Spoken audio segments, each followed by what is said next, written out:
Welcome to another episode of the Sports Sentiment. I am your host, Nick Urias, and we are back once again talking college football. It is week 6 of the college football season, and conference play is just about to get underway between San Jose State and New Mexico. Both teams have yet to play a conference game. I know we've had some teams, Air Force has already played 3 conference games, so all the schedules are wacky right now, but regardless, we got ourselves a nice Friday night showdown in San Jose between the Spartans and the Lobos. And joining us today is a guy that knows Lobo football very well because he covers New Mexico football for the Albuquerque Journal.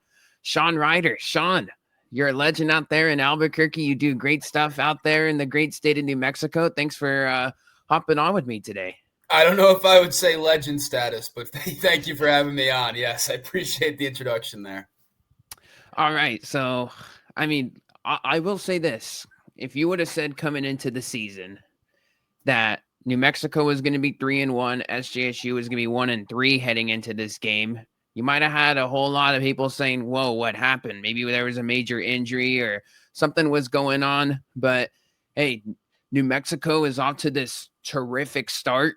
Winning at the Rose Bowl probably wasn't on a lot of people's bingo cards. You take care of Idaho State, you get a strong win versus New Mexico State, which I know rivalry games can get a little squirrely. And then, you lose to Michigan. But, from watching that game, I think the eye test probably showed that Jason X group is pretty disciplined in this one. Just overall, your thoughts on New Mexico's 4-game stretch to start the season, and what do you want to see here coming into conference play? Yeah, kind of going in because it was year one and because of the roster at hand, which has some talent on it. And we knew that there was some legit talent there and guys like tight end Dorian Thomas and all the running backs and, some of the guys that brought on defense too, Keyshawn James, newbie. You knew that, if they were going to be, 0-4, 1-3, that in and of itself, even though it was year one, was going to be very disappointing.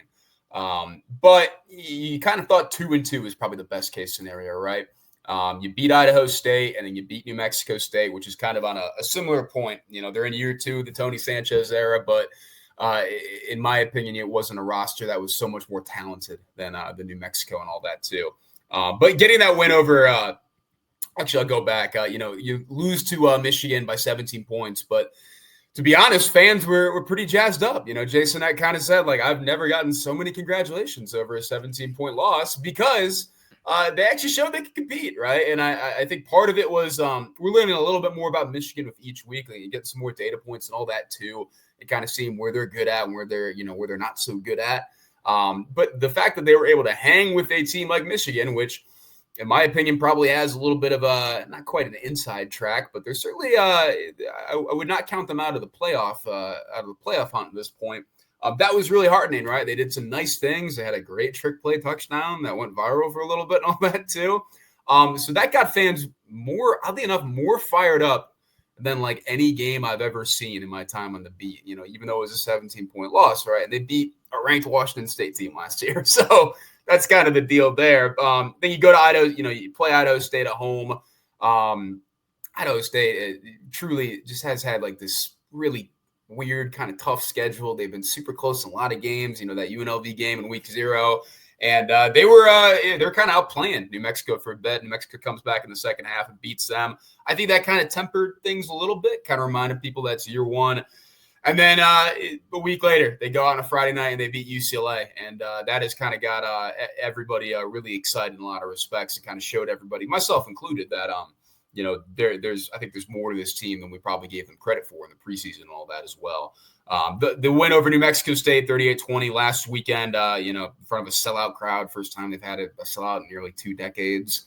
That was kind of the early crescendo point, right, on the 3-1 start and all that. So, yeah, there's been a lot to like in terms of what they can do offensively. They want to run the football. They can run the football quite well. New Mexico State, notably, they basically sold out to stop the run, and so UNM kind of picked them apart in the passing game, and that was kind of the difference there. Defensively, it's the best defense I've seen in my time on the beat. This is my 3rd year on the beat, and last 2 years, UNM has finished either at the bottom of the country or near the bottom of the country in just about every major statistic. And that has been with 2 different coaches, defensive-minded coaches. So it's a little funny that the one offensive-minded coach they bring in is actually put together the best defense to this point. So there's been a lot to like, and I agree with you completely. If you had told me that UNM was 3-1 and San Jose State would be 1-3, I don't even know what the odds would be on that. I would have loved to have placed a wager on that and made a lot of money on that. So. Yeah, I mean it's been a wild start to the season. That's why we could talk up all these teams and talk all the matchups on paper, but that's why we played the games, because weird stuff happens, storylines, new storylines emerge, and here we are right now. San Jose State, and they had that 30-29 loss against Stanford. I was a guy coming off saying after the Texas game where we got, wasn't expecting to really compete in that one, but I said, hey, you got the bye after Texas. It was going to be a very physical game. The offense was, kind of stuck in neutral, through the first 2 weeks, because the Central Michigan loss was just kind of very alarming for all parties involved. And then, SJSU, I said, hey, if you can go 2-2 after the Stanford game heading into conference play, I think you could feel good about yourselves and still the trajectory of the season. You're 1-3. It was a 1-point loss against Stanford. I mean, a lot of people can sit here and say, hey, if, we make 2 field goals in, the 4-game stretch, we're 3-1. So, it's just a non-conference record. I will say this, that I was beyond just the 4-game stretch. I was looking just for, especially in that Stanford game, just for the offense to kind of just get in the right direction. And we most certainly saw that. Walker Eget, you could argue, from a statistical standpoint, had his best game of his career. I most certainly thought so. It was like a top 3 game that he's played.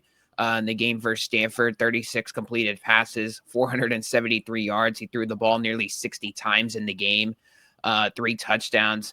There was just a lot to like from his end, and the receivers finally got a little bit going. The defense has kind of been all over the place. They make some plays.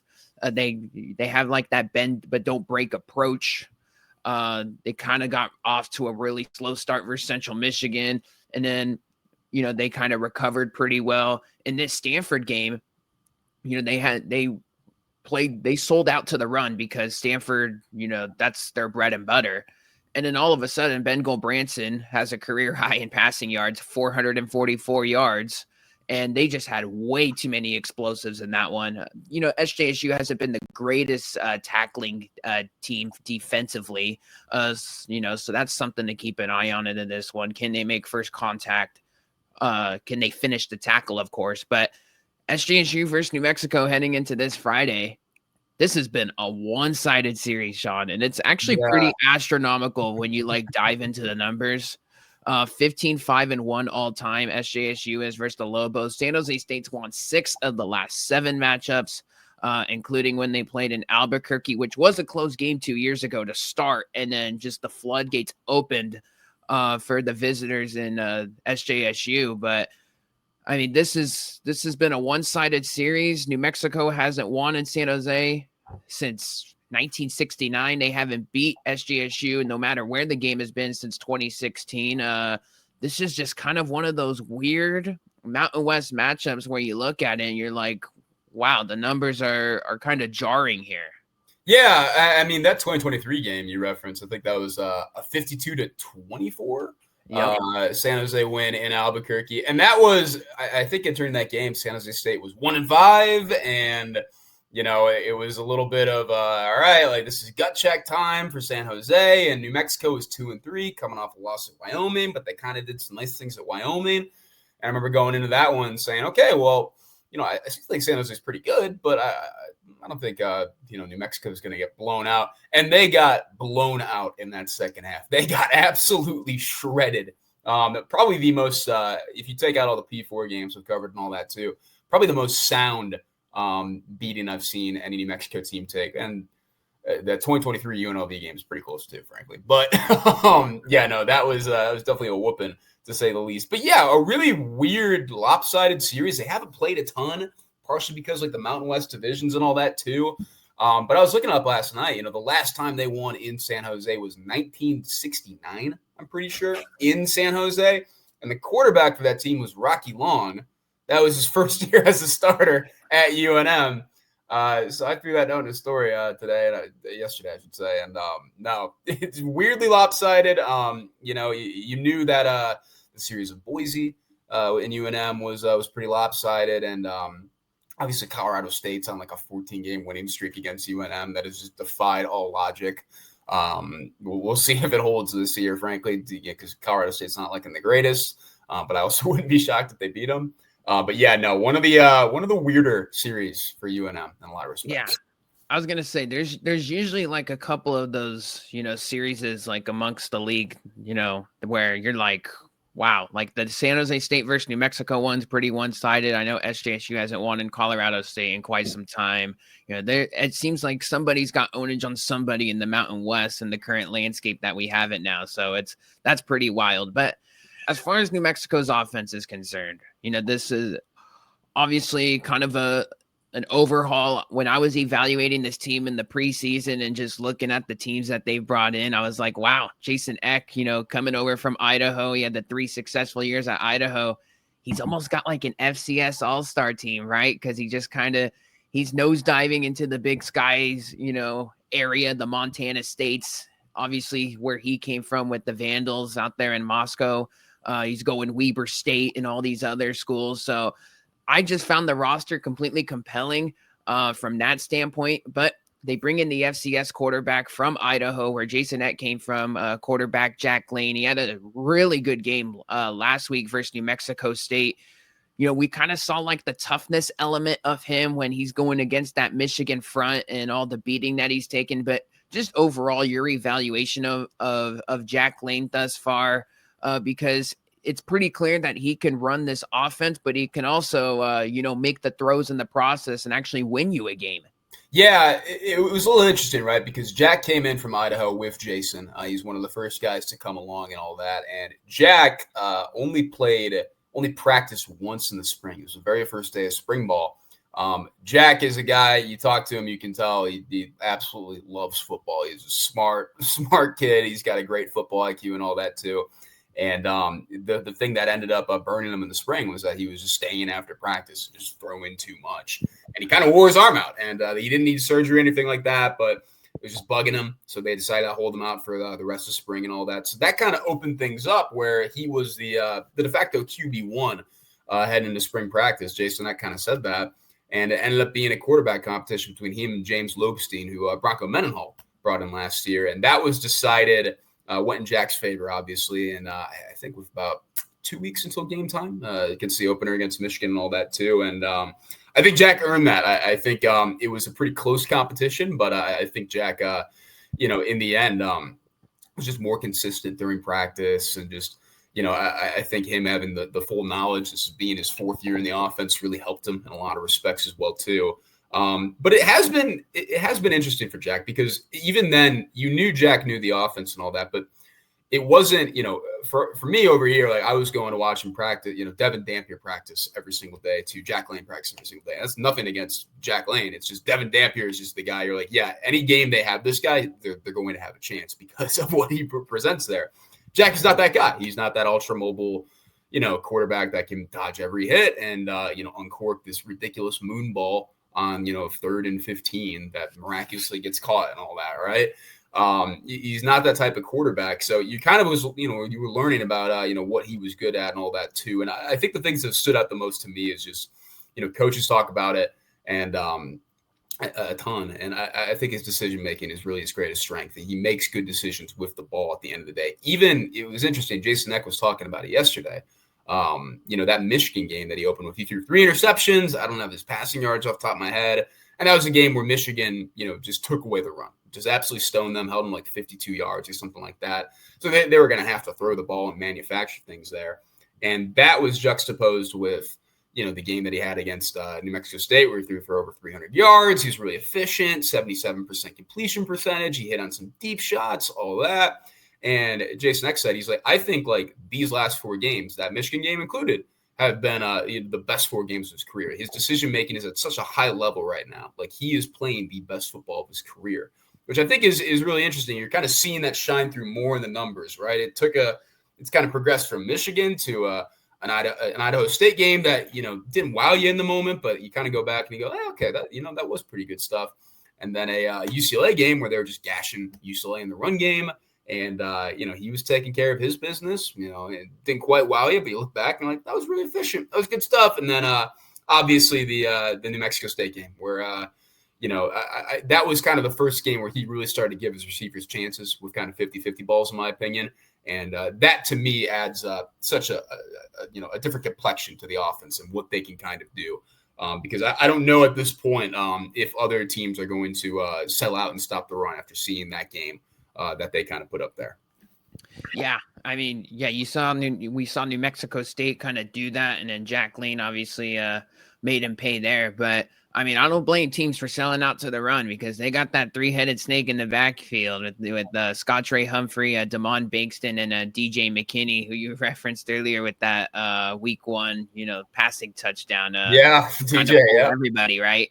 So, they got some talented backs. I know a lot of people were kind of shocked to see the Scott Ray Humphrey, the Montana State transfer, on the preseason ballot. But, forget about all of that. He's a very talented back. I remember when he was a Montana State Bobcat, he kind of took that New Mexico defense out to the woodshed last year. And I imagine the Lobos, had their tabs on him when he hit the portal. But, I mean, he's a very talented back. I mean, I know probably some people were probably imagining, especially with all the preseason praise, maybe a little bit more, higher numbers to this point. But you can't deny that, I feel like this is, the kind of team where they're going to rely on these 3 guys and, then they're going to feed off the pass game. Just how deadly is this bunch? And I guess, do you see SJSU kind of this defense kind of going to that same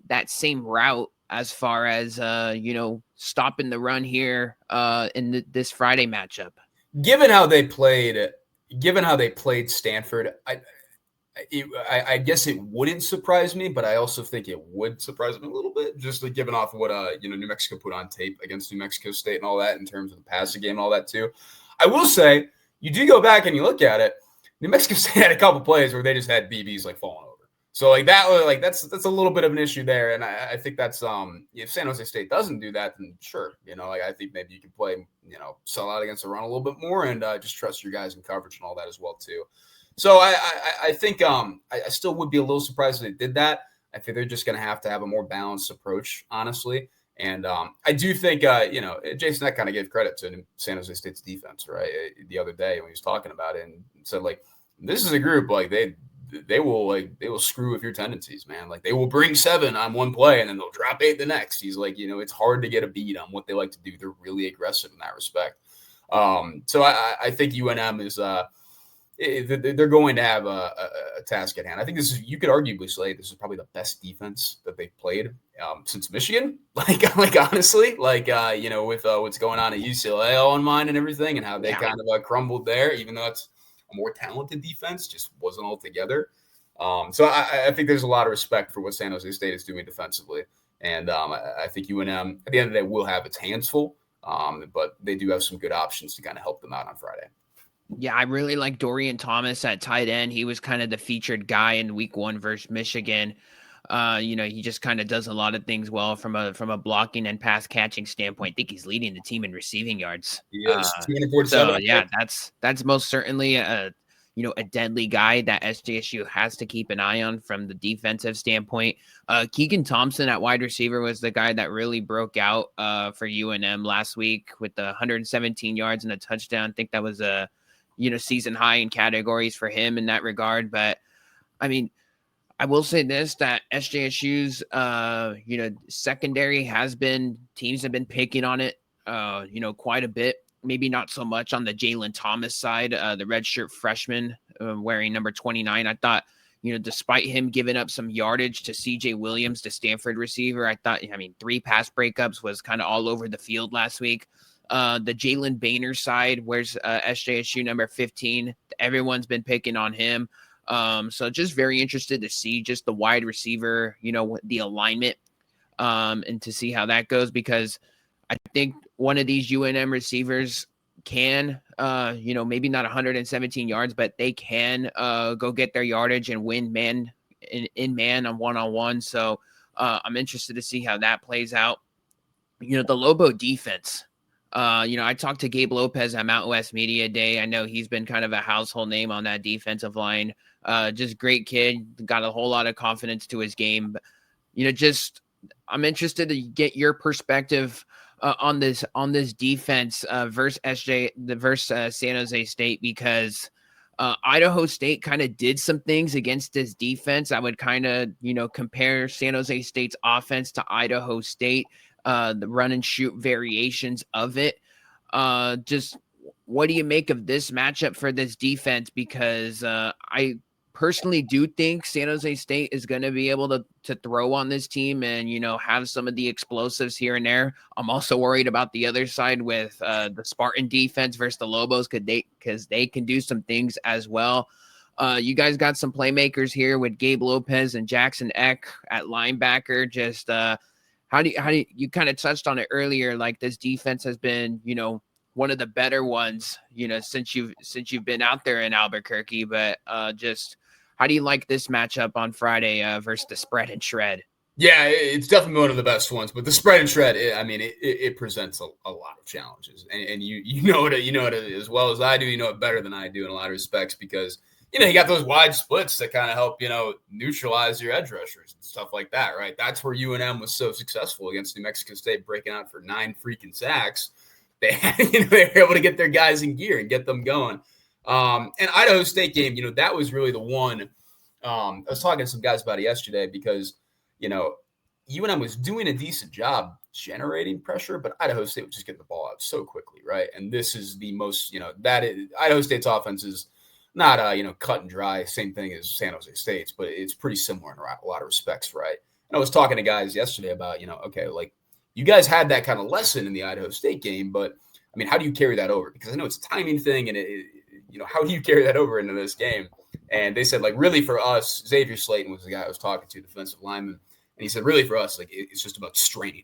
He's like, that was kind of the message after the Idaho State game. That's the message heading into this one. You just have to strain for as long as you possibly can, as fast as you possibly can, and just try and make things happen there. But no doubt, this is a tough scheme to go up against. UNM has done a pretty good job for the most part, keeping kind of things in front of them. Even when New Mexico State was hitting on explosive plays, they weren't like over the top 55-yard TDs and stuff like that. They were more like 25, 30-yard receptions, which are still big. Like, those are still a lot, but they didn't get burned on a lot of those, right? And I think that's going to be a big key for the secondary, and a pretty interesting test in a lot of respects. Yeah, no doubt. I'm very excited to just to see how this one plays out, just because I think both teams will have success. We should mention as well, SJSU has made a change at kicker. Coach Ken kind of dropped the bomb yesterday. He went with Dennis Lynch for, he was very confident in him. I will say this in credit to Dennis Lynch. So, like, the week one, misses. This coaching staff really did him no favor. They were like sending balls up for him on the left hash when he's a left-footed kicker. So I can't really blame him there. But the Texas, the misses versus Texas, not going to help his case. He drilled the game winner versus Idaho, but missing 26 and 29 yards versus Stanford. I think that just kind of reevaluated things with the coaching staff, especially when you lose by 1. They relied on him a bunch. So they're going to be rolling out Matthias Brown at kicker this week. Has just been never attempted a kick in his career, a field goal attempt, that is. He's been on the kickoff duties, but I think that's a storyline I think needs to be thrown out there for this game, just because the special teams, as far as the kicking game, hasn't been too kind to SJSU so far. So I think the special teams, is going to be massive in this one. And I think that's something to circle no matter who you're rooting for in this game. I think SJSU's defense, just all in all, just needs to limit explosive plays, because there was way too many of them in a game last week versus Stanford, for a team that really just hasn't generated explosive plays, in particular with the passing game. And then you got to limit the ground attack here for New Mexico. I mean, we talked about it. I mean, I guess for everybody out there in New Mexico, I think should be circling Nafafana on the defensive line. I mean, he's the 18th ranked defensive tackle if you're into the Pro Football Focus analytics and numbers, but he's been great. The linebackers with Pollard and Latu, I thought had a great game last week. Pollard was getting all over Ben Gulbranson. So we're going to see how it all plays out. But there's no doubt right now that the secondary, can be picked on right now. And, the Stanford game is most certainly showcasing that. Sean, I just want to get, before we close things out here, I just kind of want to get your thoughts here on just like New Mexico's just upward trajectory with the football program, because you could certainly see the strides. Bronco Mendenhall last year totally, overachieved for what he had. I was a big fan of Dampier. Now he's at Utah, having one of the best offenses and one of the worst defenses in the country, and, still able to nearly get a bowl bid last year, I thought was, pretty big.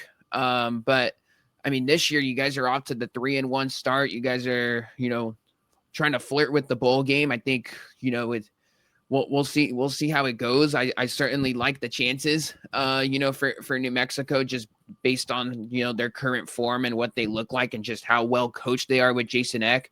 But, you guys bring in the new athletic director and Fernando Lobo.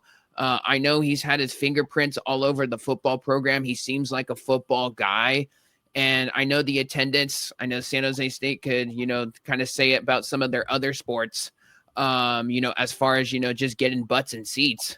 But I mean, the New Mexico State game was a step in the right direction, because, man, University Stadium just seems like a great place to go watch a football game. And, I mean, just what do you make of, just the trajectory of UNM football? Because when the Lobos are good, I know they haven't been good in quite some time, but you see it with that basketball program. They when the team's good, they will show up, and then it could become a crazy, home field, home court environment. Yeah, look, I think the big thing is that Jason Eck is kind of doing something that I think a lot of people had hoped that would have happened before, and it's kind of something that fans in particular have envisioned and all that, right?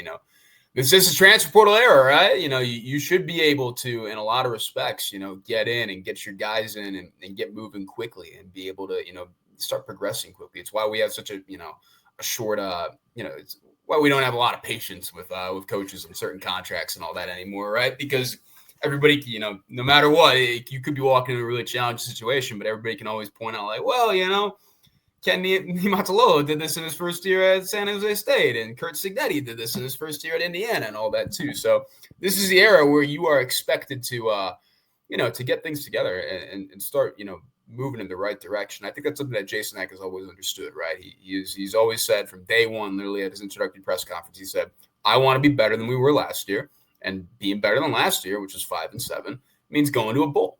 I don't know if they expected it to kind of go like this. I don't think they expected a 3-1 start. I know they thought they could beat UCLA, but you're going on the road. We've all seen the the P4 team going against the G5, G6 team and all that, and the G5, G6 team's playing really well all game, and then they give up like one backbreaking explosive play, and it's over, right? Like we've seen that a million times. But they pulled that off, obviously. I think in a lot of respects, the trajectory in general is up, even if Eck decides to, go take another job and all that too. In the sense that, this is an administration right now that is really emphasizing football, right? UNM was left out of the new pack and all that, and this last wave of conference realignment because of football. That was really the main thing. A lot of people were kind of badgering the whole, the institutional investment thing, and I guess there's some merit there, but really at the end of the day, they had been bad in football. UNM, if they had a generation of pretty successful to solid football, paired with the basketball and all that, I think it probably would have been more of a slam dunk to get them in, right? But obviously that has not been the case. So I think there will be an emphasis on football in a lot of respects going forward. I think there has been a pretty big emphasis on football since Fernando Lobo has been here. And that's not saying he's ignoring basketball or anything like that, but he is a football guy. He's a guy that's worked under Urban Meyer, and he's worked at Texas and helped out with football there. Worked under Tom Herman there. So yeah, no, I think there should be a consistent upward trend and all that, regardless of who is here and all that as well. 100%. And it's good for the current and then the new landscape of the Mountain West. Of course, I mean, I see UNM, they've been pumping up all this marketing with all their stuff, as far as getting the kids in there for free or whatever it is, or Jason Eck just kind of buying into all these videos to kind of just promote the brand out there in Albuquerque. And just going on, just bouncing off your point there. I mean, I know Northern Illinois doesn't have a good showing, or UTEP is not as good as what everybody, projected to be. But I mean, the new Pac-12, in a sense, when it starts next year, might not be what everyone's making it out to be. So, I mean, who knows how that all plays out in the long term, but it's some very interesting dynamics now with all the conference realignment, the portal stuff. And, I mean, our coaching staff talked about it, our Craig Stutzman, our OC, and he was kind of like, sometimes, you kind of always look forward to next year, but there really is no next year.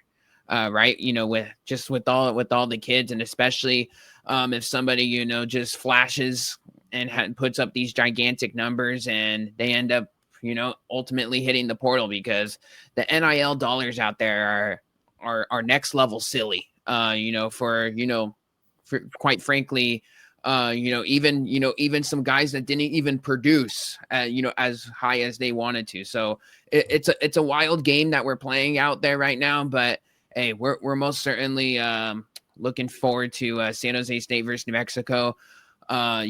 A big one for New Mexico, but I mean, I think you can argue it an even bigger one for San Jose State, just because of how the season started. And look, now it's a new season now. I think I imagine that's what Jason Eck preached, this week as well when he was previewing the game, and that's what most certainly our coaching staff preached, that it's a new season. And with these Mountain West teams, and especially with how the Mountain West is going right now, with the American just kind of going, leveling up everybody right now as far as the G5 is concerned.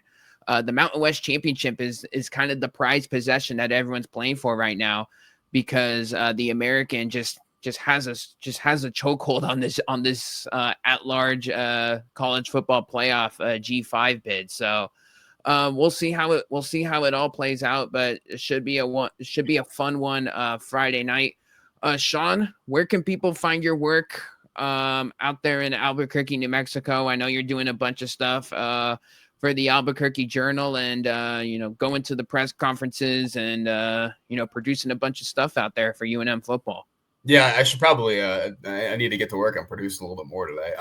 You can find my work at abqjournal.com. Right on.